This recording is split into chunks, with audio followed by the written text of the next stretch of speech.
welcome back to more Ashikai Genshin theories, and this is part 2 of the world structure theory. This looks like it's about KAEYA, the secret origins of treasure hoarders. I'm very excited for this one. I love KAEYA. KAEYA's one of my favorite characters, so this is exciting for me. Yeah, hi again, YouTube. This is my own personal informant. God, speak again. This is my own personal informant. Nothing to do with the Knights of Favonius. Does anyone else find it strange that KAEYA, who's effectively second in command of the governing body of Mondstadt, has a lot of really sketchy connections? I mean, I understand the importance of having an information network and all, but like, KAEYA's a cavalry captain. Well, and yeah. Cavalry units historically aren't really the primary information pipeline, so to speak. Typically, an army's cavalry are more combat-focused. Well, at best. Also, this is a really good point. Did we ever learn anything about the whole cavalry thing? And I've never seen a horse in Genshin. But like, what did he do? What is he? They might scout ahead of a marching army to ensure that the area was safe, but full-on recon isn't really in their job description. Now, Eula, on the other hand, is the captain of the reconnaissance company. She's the one who's supposed to actually have a deep information network, because, you know, that's her job. Yes. Get intel. Well, she just goes unga I get bunga. that Grandmaster Varka took all the horses and all of KAEYA's cavalry soldiers with him on his expedition, but somehow that doesn't really seem like the best reason to start messing around with gathering intel from criminal organizations. True. Not a very clever And idea. KAEYA has some serious connections, not just within the local syndicates. With how wide his reach seems to be, I hardly think he started all of this recently. And it's not like Varka's been gone all that long, either. What's Wait, really weird this might be slight manga spoilers to me, but to understand this, how long has Varka been gone, roughly? about this network of KAEYA's is that it apparently has nothing to do with his work as a Knight of Favonius. It's something he does on the side as a, personal Oh, is that project, a year maybe 2? Well, guy's got some strange hobbies. He does. Let me be very clear. This is not a KAEYA analysis video, although we will be doing a little bit of that. I would analyze KAEYA all day, every day. Can I just say as well, and this is, you know my opinion about this, but I genuinely believe KAEYA has probably the best design in this entire game. This is part 2 of my Teyvat World Structure series. And what does the structure of Teyvat's world have to do with KAEYA's shady connections? Well, you'll just have to watch and find out now, won't you? God, he's so tall too. Also, really quick before we dive into the meat and potatoes here, I just want to remind you all that this is a theory video. Yup. I do my best to make sure that all information presented here is as accurate as possible, and from this video onward, I will be citing relevant sources in the description box below with video timestamps. Oh, you did great. This is to encourage everyone who watches my videos to do their own research and draw their own conclusions, because theories are not canon until MiHoYo says so. No, I am going to listen to everything you say, and that is canon going forward, Ashikai. I will not do any of my own research. No, I try to not do research myself about this kind of stuff, just because I like to kind of come up with my own theories, just not theories on this scale, you know? Like, I'll come up with the theory of, I think KAEYA's gonna have the curse of Camera, and when he's on his dying wish, or when he's on his way out, he's gonna go to Diluc as his light. But do I expand on that? No, because I don't really know how. But I do like to come up with my own theories, though, which I think is really good. Like, my theory of why that could happen is because Hoyoverse make very sad games. That's it. That is my disclaimer. Now we can talk about KAEYA's shady dealings. So, KAEYA specifically appears to have the most ties with the treasure hoarders, specifically. This was most blatantly illustrated during version 1.3's Lantern Rite quest, Currency Beneath the Lanterns, where he puts us in touch with an insider within the treasure hoarder organization. Well, But this isn't I missed this. a one-off occurrence. And KAEYA on the whole knows way too much about the treasure hoarder's inner workings to just have one singular informant. For example, in the daily commission A Surprise Gift, you have the option to ask Vile about gift ideas for Jilliana. Doing so reveals that not only did Jilliana used to be a treasure hoarder, but that KAEYA was the one who knew she was being exploited. The only way KAEYA would be able to reliably suss out this kind of behavior would be to have an informant in multiple branches. I'm looking at you, Vile. And that's kind of weird when you think about it. It's really Why weird. in that commission would he move to crush one specific branch instead of trying to bring down the entire Mondstadt operation? They are a criminal organization, after all. Regardless of their perceived level of threat to Mondstadt's safety, it feels like they should still be dealt with by the Knights, don't you think? Yeah, I agree. And with the level of intel he has, you'd think that'd be possible. Wait, that's so fucking he could clever. at least deal them a severe blow, but he doesn't. Either he really values the intel he gets from them, enough to let them commit their crimes anyway, or he has other motives. And that might be more likely than you think. I bet you don't remember KAEYA's story quest, I do. Secret Pirate Treasure. I do. But he sent us on a scavenger hunt that also ended with us running into and later capturing an overzealous treasure hoarder, but began with KAEYA claiming he was descended from pirates. Yeah. Currently, there are 2 playable pirates in the game, Kazuha and Beidou. Okay.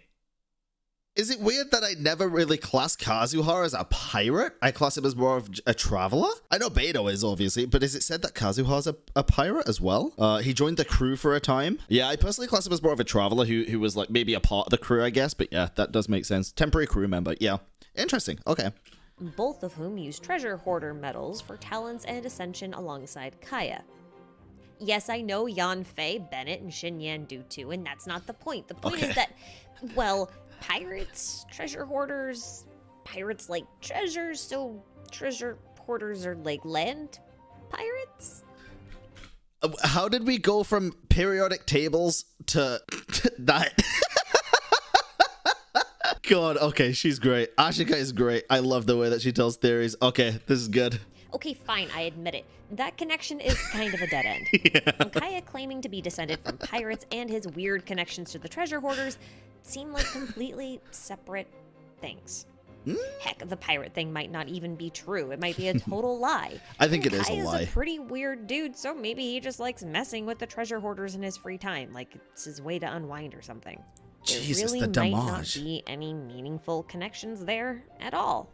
Sure, I could really go way out there and say something like, I don't know, the circular shape in the center of the insignia matches KAEYA's eye or something, but Wait, what the fuck? I mean, it does. Why does it also look like a primo gem? that seems more like a coincidence than anything else. I mean, that shape is everywhere. Actually, that symbol isn't that common. At No, least it's a primo not gem. a primo gem within a circle. Usually we just see the primo gem star on its own. But when I first noticed this in the treasure hoarder insignia, I thought the symbol was supposed to be Mora, since, you know, treasure hoarders like money and all that. Uh-huh. But Mora has a triquetra on it, not a 4-pointed star shape. Yes. The only round thing with a primo gem-like star in the center of it is this stylistic depiction of the sun, as seen here in Ningguang's story trailer. And that would make perfect sense, since a sun is a star, so a star shape within a disk is a totally reasonable way to represent the sun. So that checks out. But if we assume that this disk on the insignia really is a stylistic depiction of Tevat's sun, then I gotta ask the question, why do the treasure hoarders operate under the symbol of a raven circling? Wait, is this whole the same thing? Is this like a treasure hoarder camp? Is that why this is there? Is that meant to be this? That is meant to be this. Oh, what? Okay, hold on. Why do the treasure hoarders operate under the symbol of a raven circling the sun? Well, there's nothing about it in-game, but I just happen to know of a few raven myths that might shed some light on this query. The Okay. most notable myth comes from Native American folklore. The exact story varies from region to region, but It's E generally in it's it. held that ravens are both trickster and creator gods. This is because the raven is usually the one who brings the sun, the moon, and the stars to mankind, but does so through some underhanded means, usually like thievery. What's interesting to me is that Genshin is basically obsessed with the moon and the stars, but has basically I'm sorry, I just need to say there's a primo gem in that raven. I just imagine this buzzer running around. Just another primo gem. Let me find it. is that Genshin is basically obsessed with the moon and the stars, but has basically nothing to say about the sun. True. Sure, the sun is also just a star, but it's a very specific type of star. a planet-hosting star. Oh, That Jesus. makes it special. Now, outside of the Americas, ravens have a much broader range of roles to play, or at least their Corvus family members do. And we're going to be talking about multiple types of birds from the Corvus family. That's a and chess I'm going piece. to be using all the terms interchangeably. So, just, yeah. Anyway, in the Old Testament, for example, the raven is the first bird Noah sent to look for land, not a dove, not originally anyway. And then if we move to Southeast Asia, we can also find a Hindu sage in the form of a crow who recounts the world's history, having survived several of its destructions himself. That's a huge bird. This same sage lived on a wish-fulfilling tree found on Mount Meru, Windrise, that's our tree, baby. also known as Mount Sumeru, which is completely irrelevant to this theory. I just thought it was a cool tidbit. Now, in countries like Greece, crows are often associated with prophecies, especially those foretelling disasters, which is why in later years they also became associated with witches and harbingers of death. Crows were also used as a symbol on the coat of arms for the Viking colonies of the Isle of Man. Okay. And of course, we can't talk about the Vikings without talking about Norse mythology. Which is Yes. also where things get Odin's interesting, because crows. Kaeya's surname, Albric, was a dwarven king from Norse myth. Oh. Now, the most famous crows or ravens here belong to Odin. Well, king of ravens, the I guess, gods. yeah. These birds are called Hunin, thought, or Munin, memory, and Yeah. were said to act as the god king's eyes. And Kaeya's got something funky going on with his eyes. Kaya's Odin. Suspicious. He's Odin. What on earth does all of this have to do with Kaeya and the treasure hoarders? Like, it doesn't make any sense at all. It's a bird, there's sons, okay, I see the mythological connections, it's fine. But why does it matter? Well, let me go off on a little tangent here, and we'll circle back to this in a second. So, Okay. Kaeya's first name is weirdly a point of debate among theorists because it doesn't have a very clear root. Most theorists seem to agree that his name is of Tamil origin, bearing the meaning monsoon flower, but the evidence to support this is actually fairly weak. Reddit user Dynamocha, however, suggested that since his last name was Albric and of Germanic origin, that Kaeya's name might also share the same Germanic roots, and thus settled on an alternate spelling of Kaeya, Kaeya. Oh. Now, Kaeya, with a J, has a lot of meanings depending on the language. Usually it means purity, life, or the sea. Which might make sense if he's actually, but he's not actually from Mondstadt. Okay. But in Swedish, Kaeya is a form of Kaeya, and Kaeya means jackdaw, which is a bird. But A not just any bird, crow. it is a small version of a crow or a raven. And what's funny about the jackdaw specifically is that it's a bird very famously known for the tale The Vain Jackdaw and Its Borrowed Feathers, wherein the jackdaw decorates itself with peacock feathers and tries to pass itself off as a peacock. Kaya's thing kind of looks fluffy like a peacock. I don't know. And of course, Kaeya's constellation is a peacock. Well, that's what I meant. Yep, that's what I meant. I didn't mean his clothes. I was talking about the constellation. The word, This is why you're the theorist and I'm just reacting to it. of course, Kaeya's constellation is a peacock. The word Kaeya, or jackdaw, is related to the derogatory term Filkaeya, which means drunken jackdaw, or drunk as a jackdaw. Historically, this term came about because of outdoor beer brewing, where jackdaws would swoop down and swipe fermenting grains, thus earning them Jesus. a reputation of liking alcohol, or at least beer. Uh-huh. Which is hilarious given how much Kaeya likes to drink. And the fact that Sure, was he does less like a than good wine drink. and the fact that apparently his code passphrase is, Wine begets wisdom. but you know who else likes to drink? Pirates. Zhongli. Which is also funny because remember, Kaeya insisted that his grandfather was a pirate and that Kaeya inherited his eye patch from him. Now, pirates allegedly wore eye patches because they were constantly going above and below deck. On average, it takes the human eye around 25 minutes to adjust to the dark, so keeping one eye covered allowed them to adjust to darkness instantly just by swapping which eye their patch covered. Beto booty. Kaeya actually could have just inherited the eye patch from his grandfather, and it does kind of solidify the pirate connection a Kinda. bit. And yeah, we can talk about the implications of this as per KAEYA in another video and why he might wear it all the time. But for now, let's just roll with the pirate thing. That's what I want to know. Listen, I don't care if he's a pirate. I don't care the reason. I just want to see behind the eye patch just once, dude. I just want to see what's behind it. If it's another eye, then it is what it is. If he doesn't have an eye, it is what it is. But what I want to see it. Just once. Weirdly enough, I have always associated Jackdaws with pirates, which might be because I've watched way too many pirate movies where the ships were named Jackdaw. Fair. But like I mentioned earlier, Jackdaws are the smallest members of the Corvus family. And there's another Corvus reference on every pirate ship. You know what that reference is? What? It's the crow's nest. You know, the lookout post on the main mast. I mean, I guess. A little more digging, and I discovered that the terms crow's nest actually comes from Viking sailors who, instead of carrying around parrots like a conventional pirate who didn't carry around parrots, they actually just, you know, took a lot of parrots from the southern islands because they were really easy to sell because they didn't take that much food, so they were easy to transport. Anyway, Vikings had crows for practical reasons.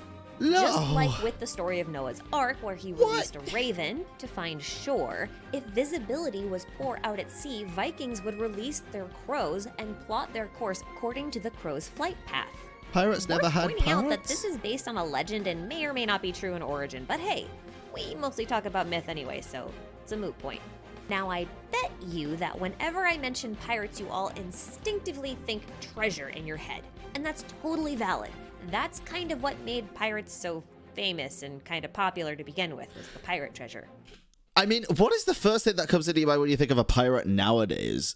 Treasure still? Probably, actually, for me. Yeah, maybe. But remember, KAEYA's story quest is called Secret Pirate Treasure, so yeah, connection is very valid.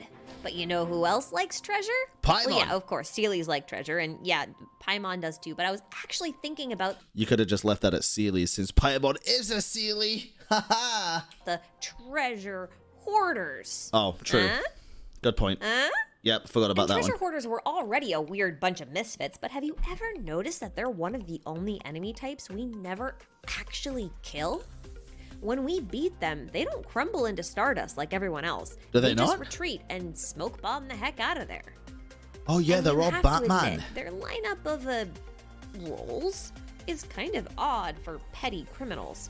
I could write off the grave diggers as grunts that dig up things like ancient burial sites, but what the hell are those potioneers? Also, I just gotta say, you know, if it wasn't for the other theory explaining why hydro and water are very different things, I would have just, like, why is he throwing a vial of water at people, dude? It's just like a water fight at that point. I might as well get a fucking water balloon. It seems to me that with their extremely proficient alchemy abilities, they'd be able to find much better employment that's stable, legal, and, you know, pays better. Yeah. Also, why are they looking for test subjects? Test subjects for what? Are the grave diggers there to bury the failed test subjects? I have to know. Oh, God. But it really does bring up the question of what the heck are the treasure hoarders even doing in these ancient ruins? Hoarding treasure, Members obviously. like Ynir are researching ancient gods, which is so strange because the only other people doing that are like Sumeru researchers or the Abyss Order. Or, you know, like maybe sometimes the Adventurers Guild, I guess. Yeah, that's true. And So if Albedo. treasure hoarders are researching treasures and the gods of ancient worlds, just like the Abyss Order is, and the Abyss Order is made up of a faction of individuals turned monsters from the nation of Conria, and KAEYA is heavily involved with the treasure hoarders and is also from Conria, then is it at all possible that the leaders of the treasure hoarders might also have deeper connections to possible survivors of Conria's downfall that didn't get turned into monsters? What if they escaped Conria's downfall and fled to Devat through the Dark Sea, masquerading as pirates? Oh, We've talked about Conria being an underground nation, but that might not be completely true. Consider this passage from KAEYA's fourth character story that talks about the day he was abandoned at the Dawn Winery by his father. wait, what? This is your chance. You are our last hope. KAEYA's father squeezed his son's lean shoulders as he spoke, seemingly looking right through KAEYA to someplace far beyond. On the other side of the horizon sat their distant homeland of Conria. KAEYA would never forget the look of both hope and hatred in his father's eyes as he uttered those words. I'll draw your attention not to his father's words, but to the direction of Conria, on the other side of the horizon. Yeah. That's not underground. Even if the actual kingdom itself were underground, the way they arrived in Teyvat might not have been. For those of you who think this is a bit of a leap, let me point something out, illustrated well by Twitter user NonBeto. No, I don't think it's a leap. The spiral abyss, the treasure hoarder symbol, and the symbol of the eclipse on Surumi Island mural are all basically the same shape. Okay, what the fuck? I also don't like how the spiral abyss and the one on the very left also have technically the diamond in the middle as well, because of the even though I know that's a symbol and not what it actually is, I don't like that. I don't like that. And Kay, have a good night. And depicting probably the same thing. And I've already argued in this video that Conria is connected to the spiral abyss, the entrance of which is way out at sea on the remains of what used to be the tallest mountain in Mondstadt. And since the Dark Sea is basically anywhere that's not Teyvat and includes things like island landmasses, who's to say that there aren't more entrances to other places out there somewhere? In the same video I mentioned earlier, I also argued that the domains we descend to are likely part of, or at least connected to, Conria. But don't you think it's weird that a nation thought to be underground has a sky? Also, okay, what are these symbols? Has anybody looked into those? Like the symbols that float up from this in the gold? Some domains even show a full moon, just like the one in Teyvat. While others, like this domain in Inazuma, have the sun beautiful. In full view. Mm-hmm. And it's worth mentioning that the Abyss Order, as well as Dainsleif, have design motifs that are littered with stars and galactic patterns.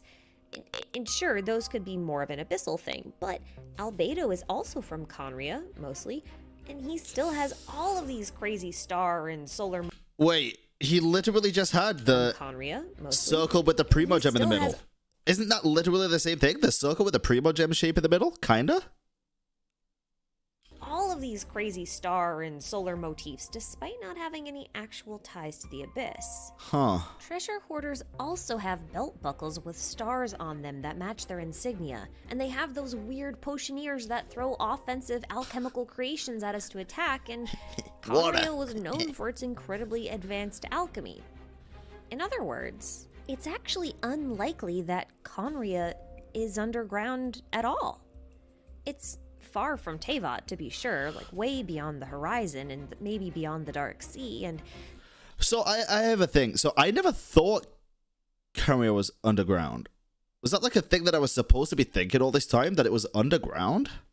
Maybe you have to either sail across the perilous Dark Sea to reach it, or brave some unmarked underground tunnels, who knows? But if Conria is really, truly above ground, then we cannot ignore the possibility that the underground is actually Teyvat. What? But to find out how that's possible, you'll have to stick around for part 3. Yes, part 3. I never meant for this to be a 3-part series, but I had to set up the foundations for this next video, which is already going to be a bit longer than I'd like.